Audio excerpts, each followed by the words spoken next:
Hello प्यारे बच्चों, कैसे हो। मैं इस YouTube वीडियो के माध्यम से आप लोगों को जो आप पीईटी की परीक्षा देने जा रहे हैं, प्रारंभिक अर्हता परीक्षा देने जा रहे हैं 24 अगस्त को, उसके बारे में कुछ आप लोगों को और जानकारी शेयर करना चाह रहा हूँ।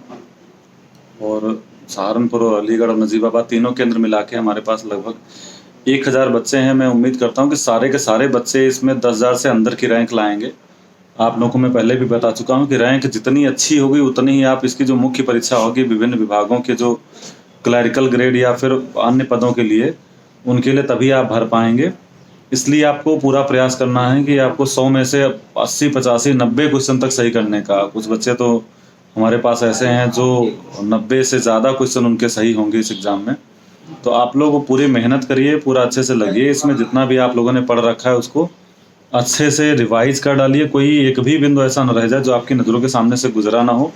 पुराने क्वेश्चन आप सब लोगों ने बना लिए होंगे, एक बार फिर से नज़र मार लीजिए उसमें। 16, 18 घंटे, 20 घंटे, 25 घंटे, 24 घंटे, जितने घंटे आप पढ़ सकते हैं उतने घंटे कम हैं इसमें।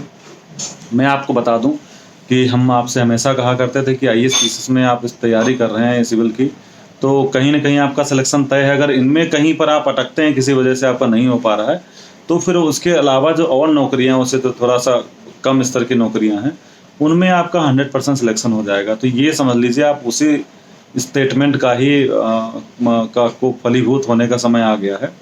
जो भी बच्चे किसी कारणवश आईएएस पीसीएस में फंस रहा है, उनका सिलेक्शन मेरिट के आसपास तक पहुंच रहे हैं, प्री में नहीं हो रहा है, आपकी मेरिट टम्पे जा रही है, आपका 85 क्वेश्चन सही है, 80 क्वेश्चन सही है, तो ये मान के चलिए उन सभी बच्चों के लिए ये एकदम गोल्डन चांस है। थाली में परोस के आपके लिए एक नौकरी आ रही है। तो आप लोग इसमें कोशिश करिए कि कोई भी नौकरी ले लेनी है। आपका जितनी अच्छी रैंक इसमें आएगी, आप उतना ही इंश्योर हो जाएगा कि आप जो मुख्य परीक्षा है उसमें आप बैठने का अवसर आपको प्राप्त होगा।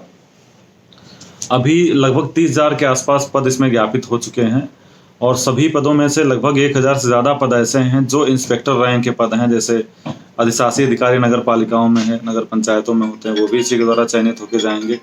इसके अलावा आबकारी इंस्पेक्टर और तमाम अन्य पद ऐसे हैं जो इसी परीक्षा के थ्रू भरे जाने हैं।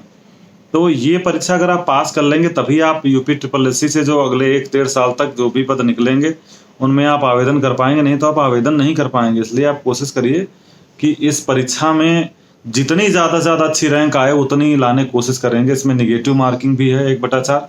1/4 निगेटिव मार्किंग बहुत ज़्यादा महत्वपूर्ण नहीं होती है, फिर भी हमें कोशिश करनी है कि क्वेश्चन ना के बराबर गलत हो। उसके लिए जिस तरह से भी आपको जो भी प्रयास करना है वो प्रयास करिए। आप सब लोग सक्षम हैं, इतना ज़्यादा जीएस और सब जनरल इंग्लिश, हिंदी और मैथ्स, रीजनिंग सब पढ़ चुके हैं, तो आप लोगों ने एक अपना लेवल प्राप्त कर लिया। अब इसमें एक चीज़ कर सकते हैं, जैसे मैथ रीजनिंग है, तो मैथ रीजनिंग आपको वहीं बैठ के सॉल्व करनी है। तो उसमें कोशिश उम्मीद की जाती है कि जो चीज़ वहीं एग्जाम में बैठ के सॉल्व करनी है उसमें एक भी प्रश्न आपसे गलत नहीं होना चाहिए। मैथ रीजनिंग पूरा पूरा सही बना लीजिए। हिंदी इंग्लिश जो भी आएगा उसमें अगर आप 70% सही कर ले गए, जीएस आप इतने समय से पढ़ रहे हैं, इतना अच्छा परफॉर्म कर रहे हैं, तो जीएस में आपके अगर मान लेते हैं कि 70-80% तक क्वेश्चन सही हो गए, तो ओवरऑल आपका 85 to 90% मेरिट चली जाएगी। 85 to 90% आते ही आप मान के चलिए आप ऐसे रेंज में जा चुके होंगे जहां आपकी रैंक 3-4 हज़ार 5,000 तक आ जाएगी। और 3-4 हज़ार रैंक तक अगर आ गए तो फिर आप आगे जितने भी, चाहे वो इंस्पेक्टर रैंक की भर्ती हो, अधिशासी अधिकारी की भर्ती हो, या फिर और कोई आयोग से आने वाले अच्छे पदों की भर्ती हो, सभी में आप आवेदन कर पाएंगे। आप बस अपना पूरा कंसंट्रेशन एक जगह इकट्ठा करिए। इसमें भूल जाइए आपके सिविल के एस्पिरेंट हैं, सिविल की तैयारी वाले हैं। आपको इस समय बस एक ये सोचना है कि आपको अपना सम्मान रखने के लिए, अपने परिवार का सम्मान रखने के लिए एक नौकरी इस समय ला के दे देनी है। मैं ये कतई नहीं कह रहा हूँ कि ये नौकरी आपको जो मिलेगी यही करनी है नौकरी, लेकिन यहाँ से शुरुआत करनी है। दोस्तों, एक नौकरी जब आपको मिल जाएगी तो आपका आत्मविश्वास 7वें आसमान पर होगा। आप में से लगभग सभी बच्चे ऐसे हैं जो मध्यम वर्गीय परिवार से हैं, जहाँ एक नौकरी एक बहुत महत्व रखती है। एक छोटी नौकरी भी बहुत इंपॉर्टेंस रखती है। उस नौकरी से लोग अपने परिवार का आराम से जीवन यापन करा ले जाते हैं और समाज में एक अच्छी सामाजिक जिंदगी व्यतीत कर ले जाते हैं। तो अगर आपको ऐसी नौकरी मिल जाती है तो आपके अंदर एक ऐसा आत्मविश्वास आएगा कि हमने कम से कम जो जितने 22 लाख बच्चे आप बैठ रहे हैं, 22 लाख बच्चों में अगर आप मान लीजिए आपकी 2000-3000 रैंक आती, तो आपका कॉन्फिडेंस आप सोच के देखो कि कितना, किस लेवल पे पहुंचेगा जाके। 22 लाख बच्चों में 3000 रैंक का मतलब हुआ कि बहुत अच्छी रैंक है। मतलब आप इसमें लगभग सभी लोगों ने फॉर्म भरा होगा, कुछ लोग ही होंगे जो जिन्होंने फॉर्म नहीं भरा होगा, जो अच्छा परफॉर्म कर पा रहे होंगे आईएएस पीसीएस में, लगातार दे रहे होंगे उस एग्जाम को, उनको छोड़ के बाकी सभी लोग इस एग्जाम में बैठने जा रहे हैं। तो मेरा अनुरोध है कि भाई जो भी बच्चे, चाहे इंटरव्यू भी क्यों ना दिया हो आपने, इस एग्जाम को कैजुअल लेके नहीं जाएंगे। आपका अपना कैरियर ग्राफ बढ़ाने के लिए एक नौकरी इस समय बहुत ज़रूरत है। इस नौकरी से आपका आत्मविश्वास बढ़ेगा, आपके परिवार का आत्मविश्वास बढ़ेगा, और कहीं न कहीं मेरा खुद का भी आत्मविश्वास बढ़ेगा, क्योंकि हम ये मान के चल रहे हैं कि जितने बच्चों को हमने शिक्षा दी है वो आईएएस पीसीएस बने, बहुत अच्छी बात है। लेकिन अगर किसी कारणवश, भाग्यवश या तमाम कोरोना जैसी आपदाओं की वजह से कहीं कोई दुर्घटना होती है, कोई समस्या होती है, तब उस स्थिति में यहाँ हमारे पास जो और परीक्षाएं हैं उनमें सिलेक्शन हो। तो आप ये समझ लीजिए कि इन परीक्षाओं में पीटी में अगर आपका पैर फिसला, तो और कोई आईएएस पीसीएस के अलावा और कोई एग्जाम, आरओ एआरओ को छोड़ दिया जाए तो कोई भी एग्जाम आने वाले भविष्य में ऐसा होने वाला नहीं है जिसमें आप फॉर्म भर पाएंगे।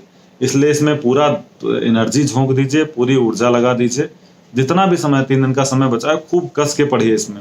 और सबसे ज़्यादा ज़रूरी है कि एग्ज़ाम आप पूरे कॉन्फिडेंस से देने जाइए, पूरे मनोयोग से देने जाइए, बेमन से नहीं कि यार आईएएस पीसीएस में नहीं हो पा रहा, चलो इसमें बैठ लेते हैं। तो ये आपके लिए मतलब मजबूरी नहीं होनी चाहिए परीक्षा देना, ये शौक होना चाहिए कि जा रहे हैं, देखते हैं इसमें अच्छी रैंक लाके हम दिखाएंगे, इसमें एक नौकरी लेके दिखाएंगे। तो नौकरी अगर इसमें एक आपको मिल गई तो फिर आपको आत्मविश्वास मिलेगा। नौकरी को ज्वाइन करें ना करें, आप आगे की रणनीति अपनी परीक्षा तैयारी की जारी रख सकते हैं। तो मुझे बस इतने बताना था, और अभी से मैं, ये मेरा आखिरी वीडियो है इस परीक्षा के पहले। मैं सभी को ऑल द बेस्ट कहता हूँ। आप सब लोग अच्छे से जाएं। काला नीला बाल पेन लेके जाएंगे, घड़ी जान ले जाना अलाउ नहीं है, लेकिन आप लोग इन्विजिलेटर से टाइम के बारे में पूछ सकते हैं। 2 घंटे का पेपर है, 100 प्रश्न है, टाइम पर्याप्त है। लेकिन मैथ रीजनिंग में अगर ज़्यादा समय खर्च कर दिया तो फिर दिक्कत हो जाएगी। All the best.